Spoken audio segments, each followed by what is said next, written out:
жұмыртқа көрсең не болады, жылан көрсең не болады деп бір айта бермей, бір уақыт ғылыми жаңалықтарға да мән беріп отырайық, иә. Бұл керек бізге, даму үстінде болуымыз керек. Сонда ғана адам стресс, депрессияда болмайды. Миың бос болмаса, стресс, депрессия болмайды. Сондықтан да жаңалық айтып қойын, 2024 жылы бар ғой, Жапон психотерапевттері адамдардың түсін зерттепті. Яғни ол жерде 423 адамды қатыстырған екен, түстеріңді зерттейміз, эмоционалдық түрден, эмоционалдық түрден зерттепті. Эмоционалдық түс деген біз айтып атамыз ғой. Қорқыныш, яғни сезім түстері. Сезім түстері жорылмайды деп адамдар жылап атады. Неге жорылмайды? Менің ақшамды алып алдың, қайтып бер, сондағы айтқаның сезім түсі ма деп. Сезім түсі деген бар енді, ол біздің жаратылысымыз, оны мен ойлап тапқан жоқпын. Осы сезім түстерін, эмоционалдық түстерді Жапон ғалымдар зерттепті. Сол кезде зерттеген кезде дейді, адамдардың 38% қорқынышты көріп жатады екен. Қорқыныш. 38% адам, яғни ұйықтады адам, ұйықтағанда да түсінің сезімін зерттеген ғой, яғни адам өмірде болатын нәрсені түсінде сезініп атады. Мысалы, қорқыныш 38%. Мен мысалы оны айтып атам, түсіңдегі шайтан, жын деп көп жатады. Түсіме жын кіріп кетті, ішіме жын кіріп кетті, бір шайтан қуалап жүр, монстр қуалап жүр.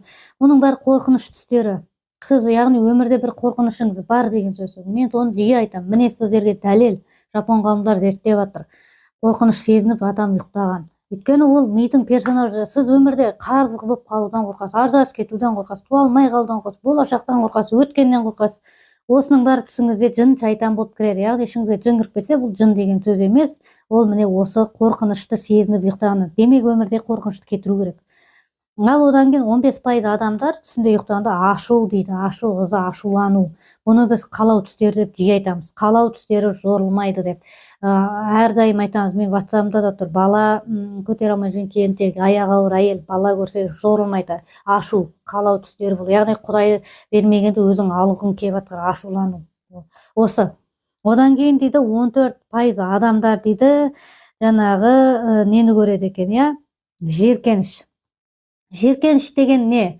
Жиіркеніш деген жаңағы біз туалетті жорған кезде айтамыз. Туалет, дәретхана, соның ішіндегі жорулардан жиіркеніште сезінбеу, рухани ластық деп жоритыным бар. Жаңағы. Бұл жерде неге рухани ластық? Көп адам мысалы үлкен дәретке су қолданбайды, кіші дәретке ештеңе қолданбайды. Кейбіреулер үлкен дәретті не өндірген қарап қояды, оған да бас қатырмайды. Яғни бұл жерде негізі жиіркеніш сезімі болу керек. Адам жиіркеніш сезімін сезінбейді. Сол себепті де міне түсінде жиіркеніп жатады. Яғни бұл жерде Жапон ғалымдары адам не сезіну керек? Біз сезімсі деп, сезіну түстері ғой негізінде.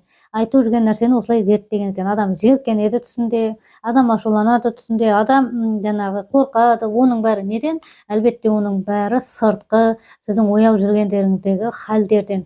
Сондықтан бұл жерде қорытынды айтқанда, мен нені айтпақ болдым бұны сөз бастағанда. Ол жын, шайтан көрсеңіз, біріншіден ол сіздің өмірдегі қорқынышыңыз. Жиіркеніп жүрген болсаңыз, ол сіздің жаңағы туалетке барған кезіңіздегі гигиеналық тазалықты сақтанбайтыңыз. Таңертең, кешке нету керек, су пайдалану керек адам.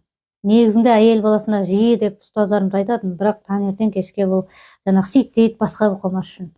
Одан кейін үнемі қағазды пайдалану керек. Үнемі қазір тас дейтін заман емес қой, қағаз деген шығып жатыр, өндіріліп жатыр. Қағаз пайдаланып жүру керек. Одан кейін ашу, ыза, шүкірді көбейту керек шығар, қалауыңды азайтып деген сияқты. Осы нәрсені айтпақшы болғанмын. Енді жыныс бойынша олар қатты, яғни ол әйел адам, қыз баласы деген, ер адам, бойдақ, жігіт деген. Яғни жыныстық неге қарағанда түстің айырмашылығы болмаған дейді Жапон ғалымдар, Енді ондай нәрсені өз басымнан да көрдім.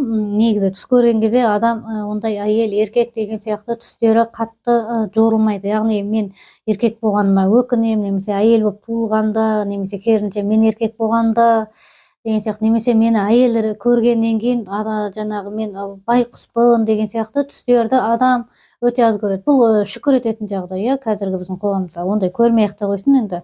Бірақ адамдар мына зерттеулерге мен толық келсем, түс жорушы ретінде. Өйткені көп адам өзінің проблемасын түсінде көреді.